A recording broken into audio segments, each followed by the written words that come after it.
주민등록번호가 생긴 이유를 아시나요? 참고로 박정희 대통령의 주민등록 뒷번호는 1000001이며 유경수 여사는 20002입니다. 주민등록번호는 박정희 대통령 재임 시절인 1968년 처음 도입되었습니다. 당시 정부는 전 국민을 대상으로 한 인구조사를 통해 주민등록을 실시했고, 이 과정에서 개인별로 고유한 번호를 부여했습니다. 1968년에 무슨 일이 있었을까요? 네, 바로 그 유명한 무장공비 침투 사건인 김신조 사건이 있었습니다.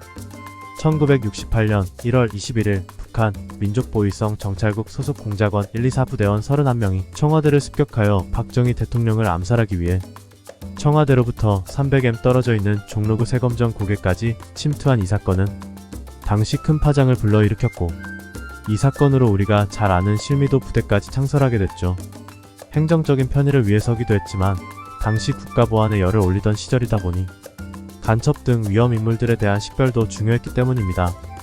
그럼 주민등록번호의 각 번호별 의미는 무엇일까요?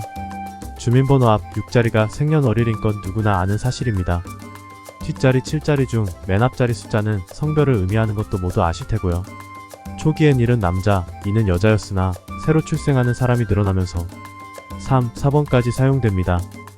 3은 2000년대 출생자 남성이고 4는 2000년대 출생자 여성입니다. 그런데 이 맨 앞자리가 이거 말고 더 있는 거 아세요? 무려 5번부터 0번까지 존재합니다. 이거 모르는 분들이 많은데요. 5, 6번은 1900년대에 출생한 외국인 남성 여성이고 7, 8번은 2000년대에 출생한 외국인 남성 여성입니다. 9, 0번은 무려 1800년대에 출생한 남성 여성인데, 주민등록번호가 만들어질 당시 1800년대 출생자들도 있었기 때문이죠. 그럼 두 번째와 세 번째 자리는 무슨 의미일까요?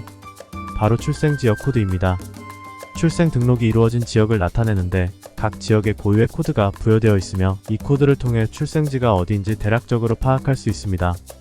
이 부분은 행정구역 개편에 따라 변경되기도 했습니다.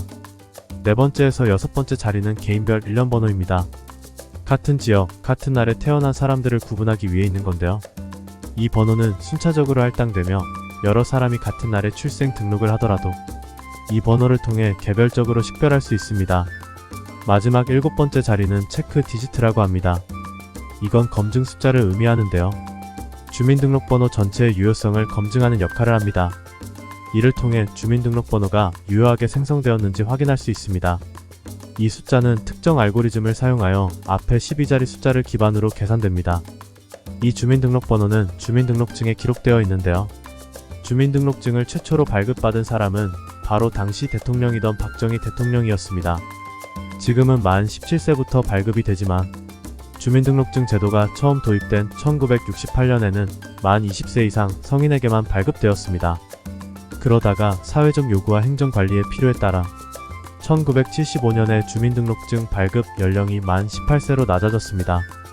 1983년에 또 한 번의 변경이 있었는데요. 발급 연령이 다시 한 살 더 낮아져 만 17세로 조정되었습니다. 이 변경은 젊은 세대가 고등학교를 졸업하고 사회로 나가기 전에도 신분 증명이 필요할 수 있다는 점을 고려한 결정이었습니다. 이때부터 주민등록증은 만 17세 이상의 국민에게 발급되기 시작했으며, 이 연령 기준은 현재까지 유지되고 있습니다. 주민등록번호와 관련된 몇 가지 흥미로운 에피소드들이 있습니다. 1980년대에 외계인이 주민등록번호를 부여받았다는 이야기가 있었습니다. 이는 실제 외계인이 아니었고 정부의 실수로 인해 발생한 사건이었습니다. 당시 외국인 거주자에 대한 데이터베이스가 구축되던 시기였고, 외국인의 국적을 잘못 기재하여 외계인으로 분류된 사례가 있었습니다. 이로 인해 해당 외국인은 주민등록번호를 발급받게 되었고, 이후 이 사실이 밝혀져 정정되었습니다. 주민번호의 장점은 여러 기관에서 행정 업무 등을 할 때 관리하기 편리하고, 특히 재난지원금 지급 등의 긴급을 요하는 전국민적 업무에서 대단히 유용합니다. 단점은 보안체계가 허술하며 인권 침해적 요소가 있다는 비판을 받아오고 있습니다.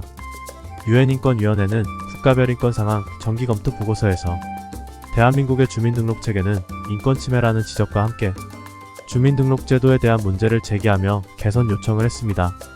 국제사회뿐만 아니라 국내에서도 주민등록번호 제도가 인권 침해에 해당한다고 하여 국가인권위원회 12대 인권과제로 뽑히기도 했습니다. 가장 심각한 문제는 현재 마음만 먹으면 얼마든지 주민등록번호를 개당 50원 10원 하는 묶음으로 구할 수 있고, 특히 중국에서는 한국인의 주민등록번호가 여러 용도로 두루두루 쓰이는 형편까지 전락해버린 상태입니다. 중국에선 실제로 바이두 같은 평범한 포털 사이트에서 3분 만에 한국인 주민번호 수백 개를 찾을 수가 있다고 합니다. 또한 검색어만 알고 있다면 구글 검색으로 아예 공짜로 한국인들의 주민등록번호를 얻을 수 있다고 하네요. 참으로 심각한 보안 문제입니다.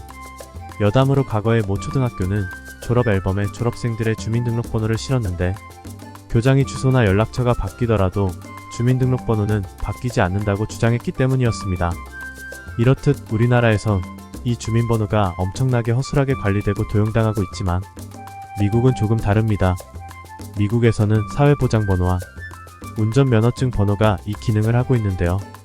이 사회보장번호란 것은 한국처럼 전화상담원한테 아무 때나 불러주는 번호가 아닙니다.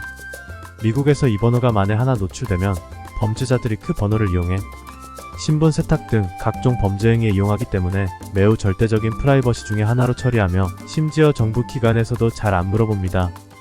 우리나라도 최근 들어서야 인터넷 사이트에서 주민번호를 묻는 게 사라졌지만 몇 년 전까지만 해도 크고 작은 사이트 할 것 없이 모조리 주민등록번호를 요구했었죠.